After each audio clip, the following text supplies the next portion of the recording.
El derecho mercantil es algo que nos ayuda a tener control sobre el comercio y los empresarios. Para todo hay que tener normas y al estudiarlas nosotros sabremos aplicarlas en nuestras vidas y en nuestros planes. Aprender del pasado de estas normas y cómo fue que se crearon nos ayudan a entenderlas ahora en el presente. El derecho mercantil comienza en 1503, precisamente el 20 de enero, con las ordenanzas. Se eligió la Casa de Contratación de Sevilla como el organismo destinado a asegurar las relaciones comerciales de la corona con las Indias. A partir de 1504, algunos españoles tuvieron la libertad de exportación. En 1854 se expide el primer Código de Comercio mexicano. En 1883 se expide el segundo Código de Comercio. Federalizada la materia mercantil por la reforma de 1883 a la fracción 10 del artículo 72 de la Constitución Política. Después, en 1889, se expide el tercer Código de Comercio, que es el que aún está vigente. En 1929 se hace la recodificación de la materia mercantil, que debía regir la actividad comercial a partir de 1930. El libro primero del Código de Comercio se hace en 1943, que viene siendo el anteproyecto de la Secretaría de Economía. En 1960 se hace el PROISECOM, que viene siendo el proyecto elaborado por la Secretaría de Industria y Comercio. Actos de comercio. Utilizamos el término acto de comercio para distinguir aquellos actos jurídicos regulados por el derecho mercantil de los actos civiles, que son aquellos regulados por el derecho civil. Aparentemente, el acto de comercio es sinónimo de comercio. Sin embargo, el concepto de comercio es demasiado amplio como para acotarlo exclusivamente al derecho mercantil. El comercio es un concepto económico que se puede definir como el intercambio de bienes o servicios. Hay varios elementos de la empresa, que vienen siendo el empresario, el patrimonio de la empresa, el trabajo, el establecimiento, el nombre comercial, los avisos comerciales, la marca, la franquicia, la denominación de origen, la patente, los modelos de utilidad, los diseños industriales, los secretos industriales y los derechos de autor. En total vienen siendo 14 y todos estos elementos bien organizados dan la meta es tener utilidades económicas, crear clientela y formar personas que acuden de manera sistemática a la empresa para proveerse de los bienes y servicios que ésta expone. Y pues bueno, un poquito explicado, bueno, el empresario es la persona física, es el comerciante individual o el que maneja la sociedad mercantil, es el que organiza y el que maneja con ideas y pues tiene la finalidad de lucro. El patrimonio de la empresa viene siendo el conjunto de elementos patrimoniales sobre los que tienen derechos y obligaciones. Es decir, bienes organizados para la actividad mercantil y llamado a también como hacienda. El trabajo, que viene siendo el conjunto de personas que trabajan auxiliando al comerciante en las actividades empresariales y dentro de la organización y jerarquía que tenga la empresa de estos elementos. El establecimiento viene siendo el local donde se encuentra la empresa y en donde realizan sus actividades comerciales. Puede ser un solo local o varios en caso de que tengan varias sucursales, pues. El nombre comercial es considerado por el artículo 105 de la Ley de la Propiedad Industrial como el derecho al uso exclusivo del nombre que se le haya dado a la empresa o al establecimiento que tiene una vigencia de 10 años renovables por periodos iguales. Los avisos comerciales son las frases u oraciones que tienen por objeto anunciar al público establecimientos o negociaciones comerciales, industriales o de servicios, o productos o servicios para distinguirlos fácilmente de los de su especie. En este caso, bueno, algunos ejemplos podrían ser el de Sabritas, que es a que no podrás comer solo una, o muchos otros más establecimientos de los que nosotros recordamos gracias a, por así decirlo, el eslogan. La marca es todo signo visible que distingue productos y servicios de otros de su misma especie o clase en el mercado. La franquicia. Una franquicia existe cuando tienes la licencia de uso de una marca. Podría ser que, no sé, quieras poner un Subway y tú pidas la franquicia de un Subway. En este caso tú pagas, haces un pago inicial para poder tener por así decirlo, los secretos del restaurante, las recetas y bueno, todos los tips que te puedan dar para que tú puedas crear la franquicia, crear un Subway, y ya después tú vas pagando mes al mes. Bueno, creo que depende el tipo de trato que hagas, pero bueno, hay algunas que tú pagas mes tras mes una mensualidad, vaya, para tú poder hacer uso de pues la publicidad que le hagan en este caso, bueno, de mi ejemplo, a Subway, la publicidad para pagar eso, para pagar actualizaciones y pues etcétera, muchas otras cosas. Bueno, sigue la denominación de origen, que es el nombre de una región geográfica que sirve para designar un producto originario de la misma y cuya calidad y características se deben solo al medio geográfico. En este caso, un ejemplo es el tequila, que pues de México, bueno, más de Jalisco, viene siendo también, podría ser, no sé, el chocolate, el café de Chiapas, que también es denominación de origen. Bueno, la patente es una invención o creación humana que permite transformar la materia para ser aprovechada por el hombre. En este caso, bueno, podría ser el iPod.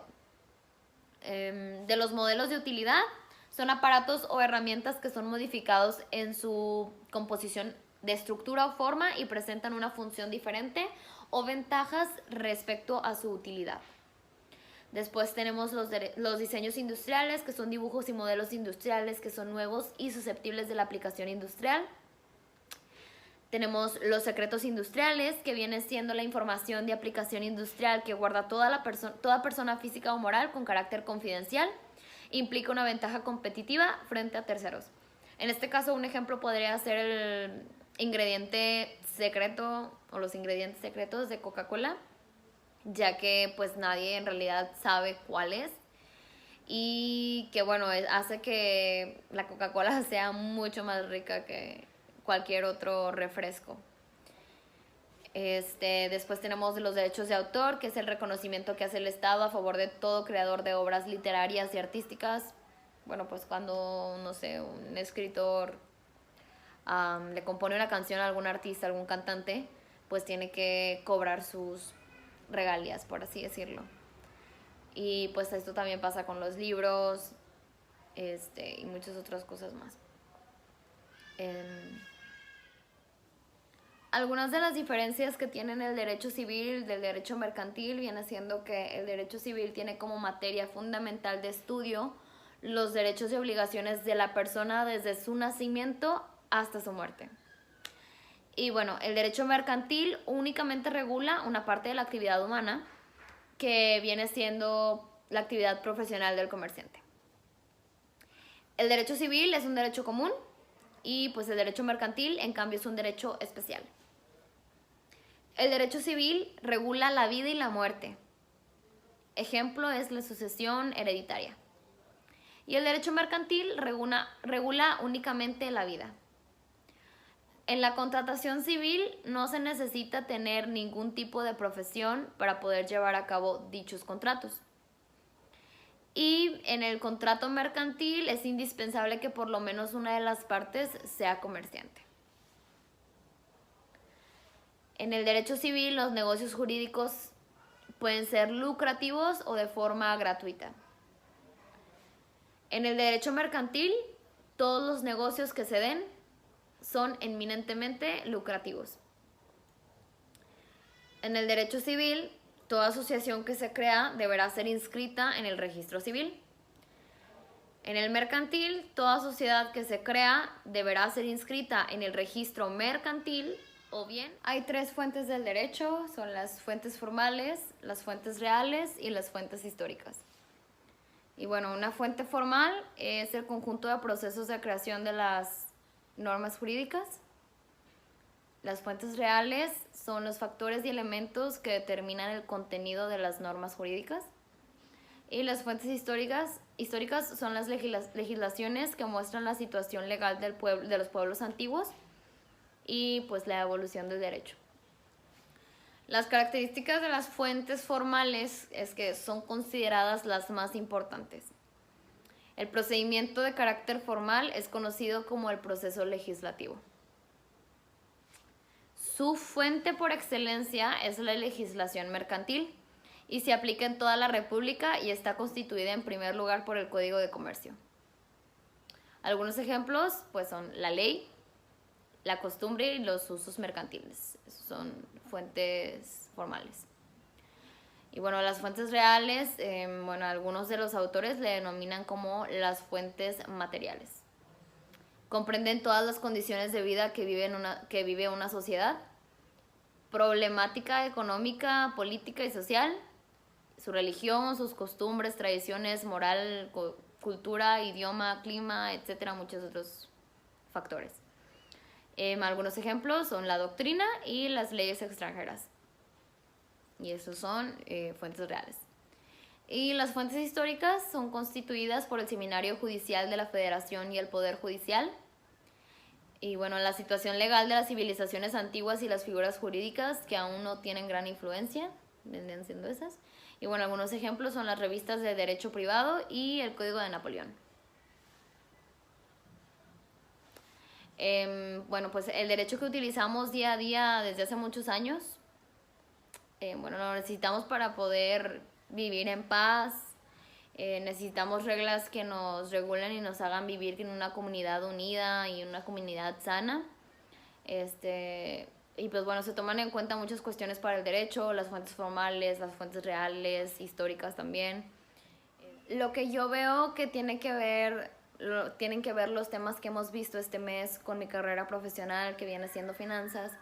Bueno, pues tiene mucho que ver. La verdad es que cuando tú creas una empresa, ya sea de servicios o de que tú vayas a comprar y vender algo o a crear algo, pues tienes que saber las reglas que tienes que seguir.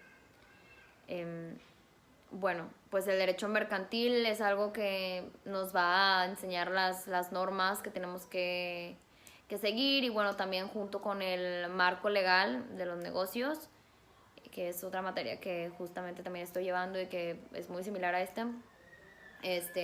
Pues estoy aprendiendo más de como que las partes, los elementos de la empresa que yo debo seguir para crear un nombre.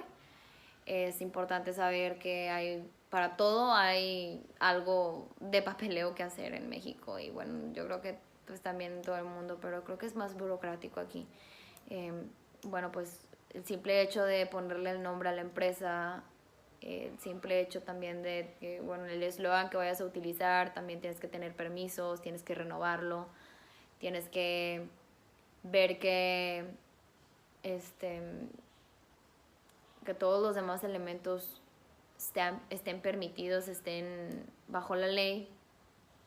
Y bueno, es básicamente tener que estar investigando. Yo, por ejemplo, que a mí me gustaría ser un agente de seguros y de fianzas, me gustaría mucho poner ya después, primero obviamente empezar como persona física, pero ya después empezar como una persona moral, ya que tienes muchos más beneficios fiscales.